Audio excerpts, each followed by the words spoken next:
The carpentry workshop smelled like sawdust and possibility. Victoria Sterling stood in the doorway, briefcase in hand, and called out for the third time. "Mr. Lawson? David Lawson? I'm here about the custom shelving." A sound stopped her, small, muffled, coming from behind a stack of lumber in the corner. Crying. A child crying. Victoria's business instincts warred with something deeper, something she'd buried for 37 years. The sound of a child crying in a place where no child should be. She walked toward the sound. "Hello? Is someone—" "Please don't." A voice, small, terrified. "Please don't tell them where I am. Please." Victoria moved the lumber carefully. Behind it, curled up in a space barely big enough for her small body, was a girl, maybe 8 years old. Tangled brown hair, dirty face, wearing a red t-shirt that was too big and jeans with holes that weren't fashionable, just worn through. And her arms. Victoria's breath caught. Bruises, recent, the kind that came from hands gripping too hard. "Sweetheart," Victoria said gently, crouching down. "Are you okay? Are you hurt?" "I'm not going back. I'll run away again. I'll keep running. You can't make me go back there." "Go back where?" "The Hendersons. They—" The girl's face crumbled. "They hurt me, and nobody believes me. The social worker said I was lying, said I was a difficult placement, but I'm not lying. I'm not. And David, Mr. Lawson, he said I could stay, just for a little while until he figures out what to do. Please don't tell. Please." Victoria heard footsteps, turned. A man stood in the workshop doorway, mid-30s, wearing a yellow work shirt covered in sawdust, carpenter's belt around his waist. His expression when he saw Victoria crouched beside the lumber was pure panic. "I can explain. I know how this looks, but I didn't. She showed up 3 days ago, hiding in here, and she was terrified, and I couldn't just send her back to—" He stopped, ran a hand through his hair. "I'm not a kidnapper. I'm not hurting her. I'm trying to keep her safe until I figure out the right thing to do." Victoria looked at the girl, at the bruises, at the terror in her eyes, at the way she was watching David like he was the only safe thing in a world that had hurt her over and over. "What's your name?" Victoria asked the girl.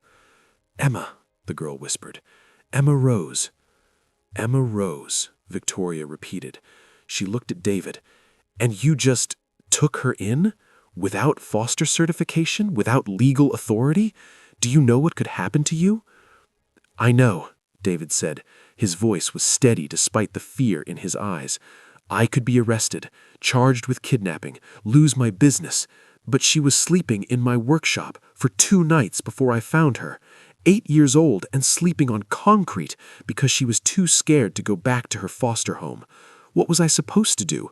Call the same system that put her there in the first place?" Victoria felt something crack open in her chest, something she'd kept locked for 37 years, since she was 8 years old, since she'd been Emma Rose. Different name, different decade, same system that hurt instead of helped. "Tell me everything," Victoria said, "and I'll tell you what we're going to do about it." Subscribe to Becca's Stories for powerful daily narratives about the children the system fails, the ordinary people who risk everything to save them, and the billionaires who finally use their power for something that matters. Victoria called her assistant from the workshop. "Clear my schedule for the next 2 weeks. Cancel the Tokyo meeting. Postpone the merger discussion. Something came up." "Miss Sterling, the board doesn't run my life," Victoria interrupted. "I'll call them myself. This is more important." She hung up, looked at David and Emma, who were watching her with identical expressions of wary hope. "I'm Victoria Sterling," she said, "CEO of Sterling Industries, and before you ask why a billionaire is ordering custom shelving from a small carpentry shop, I like supporting local businesses. Good craftsmanship matters more than big names." "I've heard of you," David said slowly. You're You're on Forbes lists. You built your company from nothing. Started in your 20s. Now you're worth $6 billion, Victoria supplied, give or take. But right now, what matters is this. Emma, I need you to tell me everything about the Hendersons, about what happened, about why you ran. And David, I need to know exactly what you've been doing for the past 3 days. Over the next 2 hours, Victoria learned the story. Emma had entered foster care at age 5 when her mother died of an overdose. No other family, no father listed on the birth certificate. She'd been placed with 4 different families in 3 years. Each placement failed. Behavioral issues, the case files said. Difficult child, oppositional, prone to lying. The Hendersons were her 5th placement. Alan and Patricia Henderson, approved foster parents for 8 years, 6 children placed with them currently. They looked perfect on paper, church-going, middle class, stable. But behind closed doors, they ran the house like a work camp. The foster kids did all the housework, all the yard work, all the maintenance, hours every day, while the Hendersons' biological children did nothing. Emma had tried to tell her social worker, had shown her the bruises from when Mr. Henderson grabbed her for not cleaning the bathroom properly.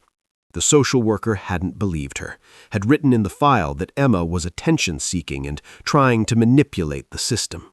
So Emma ran, hid in David's workshop because it was the only place that looked safe.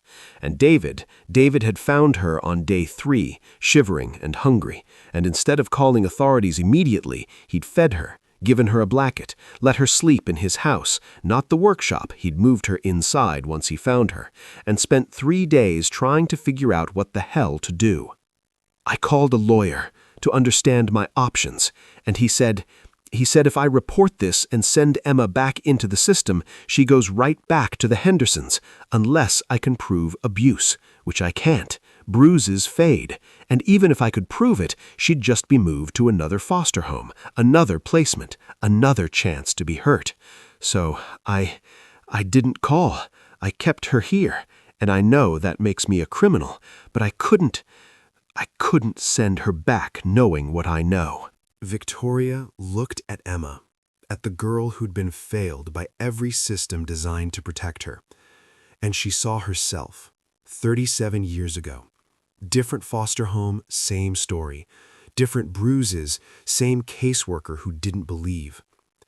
Victoria had escaped by aging out at 18, had clawed her way through college on scholarships and student loans and sheer refusal to let the system define her. Had built an empire because empire building meant control, meant power, meant never being helpless again. But Emma was 8. Emma had 10 more years in a system that would break her unless someone with power intervened. Here's what's going to happen, Victoria said. Her voice was the one she used in boardrooms when decisions were final. David, you're going to apply to be an emergency foster parent. I'm hiring the best family law attorney in the state to expedite your approval. I'm also hiring a private investigator to document what's happening at the Henderson home. And I'm going to use every resource I have to make sure Emma never goes back there. Miss Sterling, David said carefully, emergency foster approval takes months. Background checks, home studies, training. Not when I'm paying for expedited processing, Victoria interrupted. Not when I'm personally vouching for you. Not when I'm about to make some very large donations to child services with strings attached. You'll be approved in 2 weeks. I guarantee it. Why? Emma asked. Her voice was small, scared. Why are you helping us? You don't even know us. Victoria knelt down to Emma's level, looked into eyes that had seen too much. Because when I was 8 years old, I was you. Different name, different foster home, same bruises. And nobody helped me. Nobody believed me. I had to survive alone. And her voice cracked, I don't want you to survive. I want you to live, really live, with someone who cares. And David, she looked at him, David already cares. I can see it. So I'm going to make this legal, fast, before the system figures out what's happening and takes you away. Victoria's private investigator was the best. former FBI, specialized in child welfare cases. Within 72 hours, he had a file on the Henderson home that made Victoria physically ill. 6 foster children, ages 6 to 15, all working 4 to 6 hours daily on chores that were actually free labor. Meals were minimal. The foster kids ate separately from the biological children, and the portions were deliberately small. Teaches them not to be entitled, Alan Henderson had told a neighbor who'd asked. The physical abuse was documented through careful photography. Bruises on 3 of the children, visible when they were outside. Interviews with neighbors who'd heard children crying. A school teacher who'd noticed that one of the foster kids, a 10-year-old boy, fell asleep in class every day because he was woken at 5 a.m. to do yard work. But the worst part, the part that made Victoria want to destroy something, was that the Hendersons collected $27,000 annually per child in foster care stipends. For 6 children, that was $162,000 a year, money meant to feed, clothe, and care for vulnerable children. Money the Hendersons were pocketing while making the kids work for their keep. It was legal slavery, and the system was paying for it. "This is enough," Victoria's attorney said, reviewing the file. "We can report this to Child Protective Services. Get those kids removed. Get the Hendersons investigated." No, that's not enough. Those kids get removed and go where? Another foster home? Another chance to be exploited? No. We burn the system down. We expose this publicly. We make sure everyone knows what's happening, and we create something better. She called a press conference, didn't ask permission from her board or her PR team, just did it. Standing in front of cameras, with the investigators' report redacted to protect the children's identities, Victoria Sterling, Billionaire CEO, woman who rarely gave interviews, told the truth. "I was a foster child," Victoria said, "from age 8 to 18, and I was abused, neglected, exploited, and nobody helped me because the system is designed to protect the people running it, not the children suffering in it. Today, I'm exposing a foster home in this city that's doing exactly what was done to me 37 years ago, collecting money meant for children and using those children as free labor. The home is being investigated, the children are being removed, but this isn't an isolated case. This is systemic, and I'm done being silent about it." She announced the Sterling Foundation for Foster Care Reform. Initial funding, $500 million. Goal, complete overhaul of the foster system. Regular home inspections, financial audits, mental health support for foster children, legal advocates for every child. Training for foster parents that actually worked. And, Victoria continued, "I'm personally funding a program to fast-track good people who want to foster. People like David Lawson, a carpenter who found a child hiding in his workshop and chose to protect her instead of sending her back into a system that was hurting her. People who care more about children than money. Those people exist. We just need to make it possible for them to help." The press conference went viral. Within 24 hours, Victoria had phone calls from senators, child welfare advocates, and 300 people asking how they could help. The Hendersons were arrested 3 days later. Fraud, child labor violations, abuse. All 6 foster children were removed, and Emma got to stay with David under emergency placement while his official certification was expedited. David's apartment was small, 1 bedroom, which he'd given to Emma. He slept on the couch. The place was clean but sparse, furniture that was functional, not decorative, the kind of home someone built when they didn't expect to have a child. Victoria came for the official home study, sat in David's living room with the social worker, a different one Victoria had personally vetted, and watched Emma color at the kitchen table. "Mr. Lawson," the social worker said, "why do you want to be a foster parent?" David looked at Emma, at the girl who'd been hiding in his workshop 2 weeks ago, terrified and alone, who was now coloring a picture of a house with a big tree and 2 people labeled me and David. "I don't want to be a foster parent," David said honestly. "I want to be Emma's parent, specifically, just Emma. I'm not looking to foster multiple kids or run a home or collect stipends. I found a child who needed help, and I helped. And now I want to keep helping, Forever, if she'll have me. That's not how the system usually works, the social worker said. Foster parents are expected to take multiple placements. I don't care how the system usually works, David interrupted. The system put Emma with people who hurt her. The system didn't believe her when she told the truth. The system failed. So respectfully, I'm not interested in doing what the system wants. I'm interested in doing what Emma needs. The social worker looked at Victoria. Miss Sterling, you're vouching for Mr. Lawson? Completely. I've spent 2 weeks investigating him, talking to his clients, his neighbors, his friends. David Lawson is exactly what he appears to be. A good man who saw a child in danger and helped. No ulterior motives, no red flags. Just decency, which apparently is rare enough that we have to investigate it. Emma, the social worker said gently, do you want to stay with David? Emma looked up from her coloring. Forever? Potentially, the social worker said. If Mr. Lawson is approved as your foster parent, and if things go well, he could eventually adopt you, but only if that's what you want. Emma's eyes filled with tears. Nobody ever wanted to keep me before. Every family said I was too difficult, too much trouble.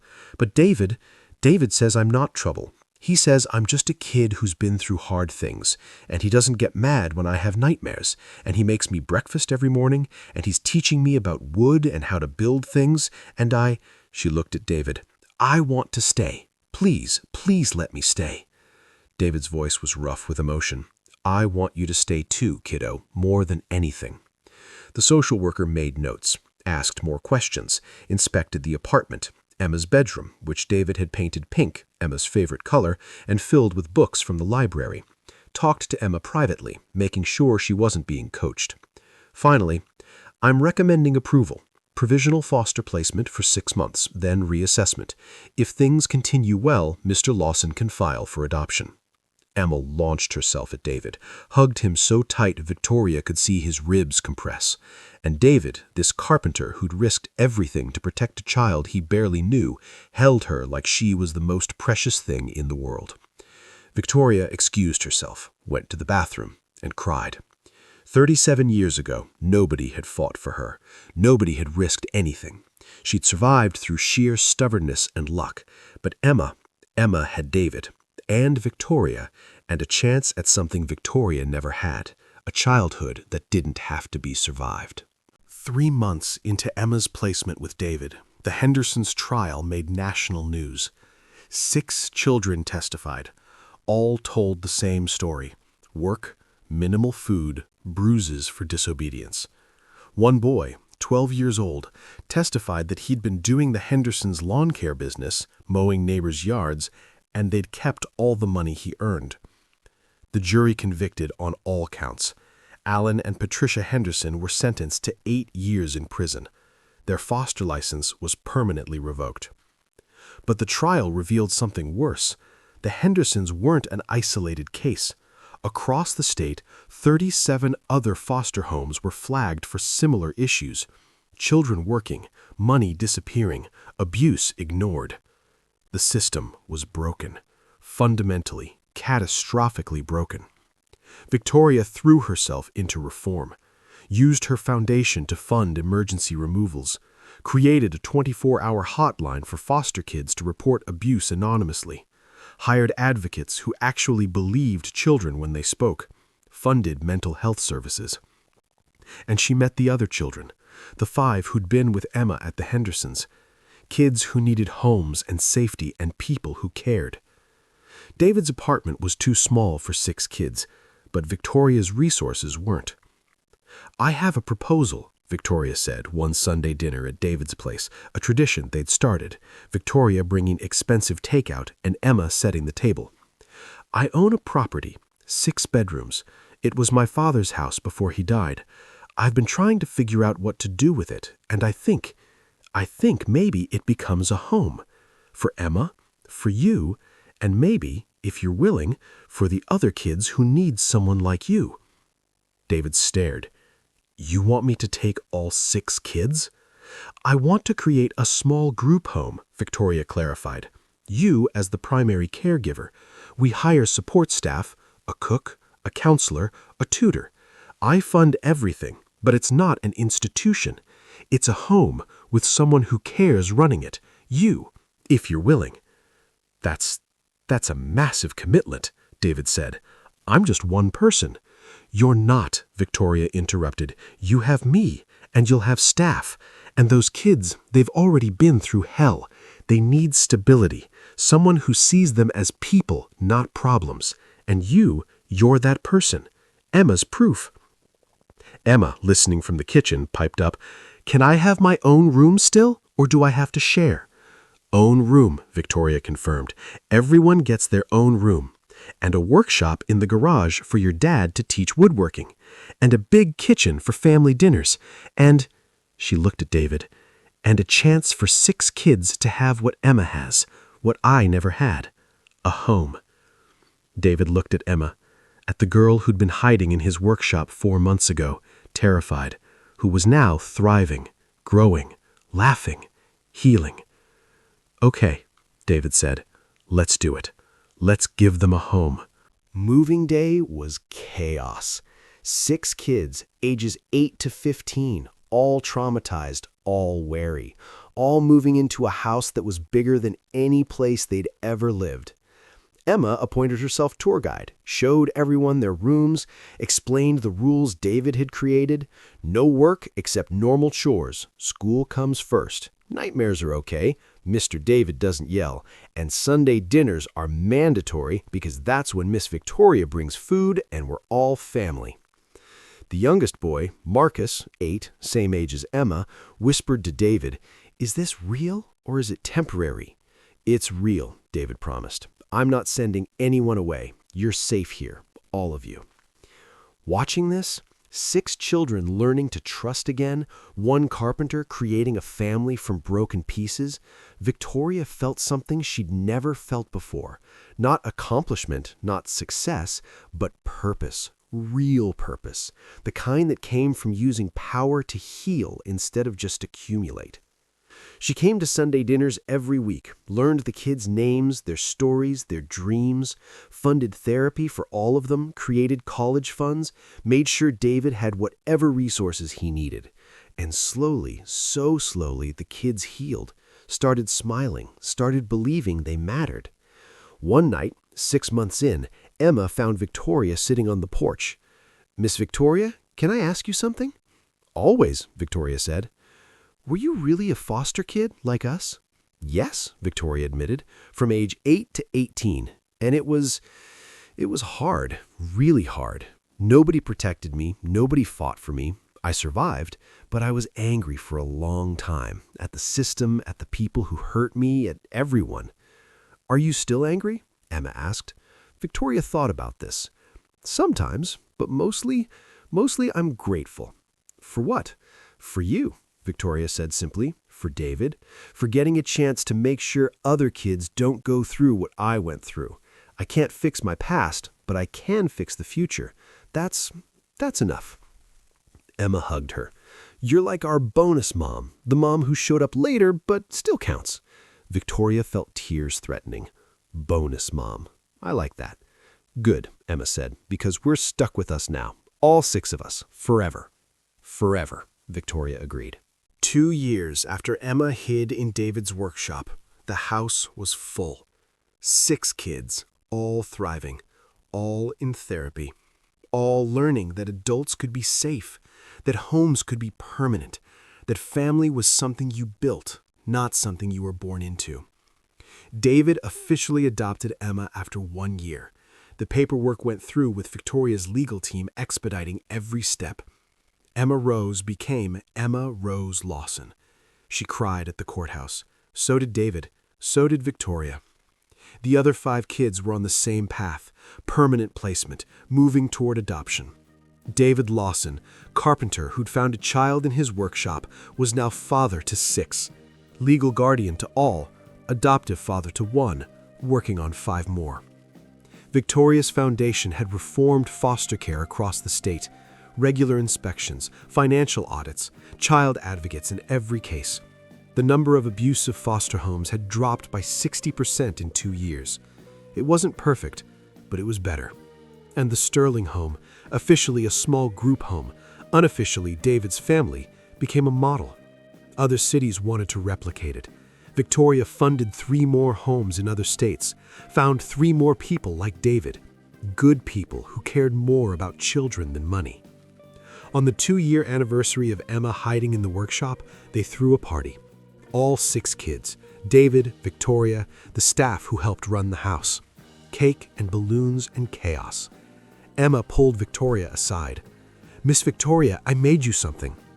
It was a drawing, crayon on paper. A workshop with lumber stacked in the corner. A girl hiding behind it. And 2 people, a man in yellow and a woman in white, reaching out their hands. At the bottom, in Emma's careful handwriting, "The day my life changed. Thank you for seeing me." Victoria's throat closed. "Emma, You saw me," Emma interrupted. "When I was hiding, when nobody else believed me, you saw me and you helped. And now I have a family, a real one, because of you, because of Mr. David, because someone finally looked." Victoria pulled Emma into a hug, held her tight. This child who'd been hiding in a workshop 2 years ago, who'd been failed by every system, who'd survived because one carpenter had risked everything and one billionaire had remembered what it felt like to be 8 years old and terrified. "Thank you for letting me help," Victoria whispered. "Thank you for giving me a chance to fix what was broken in me by fixing what was broken in the system. You saved me as much as I saved you." "That's what family does," Emma said, with 8-year-old wisdom that was now 10-year-old wisdom. "We save each other." David joined them, put his arms around both of them, and for a moment, standing in the house Victoria owned but David had turned into a home, they were just family. Chosen family, built from trauma and risk and the courage to help when helping was dangerous.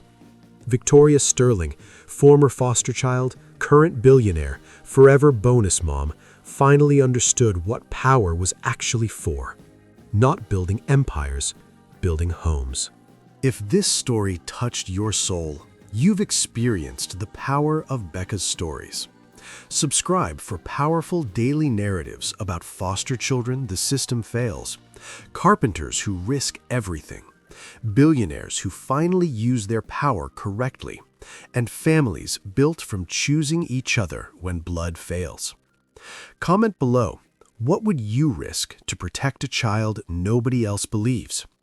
Our mission is to inspire your life and brighten your day through powerful narratives of transformation and human resilience.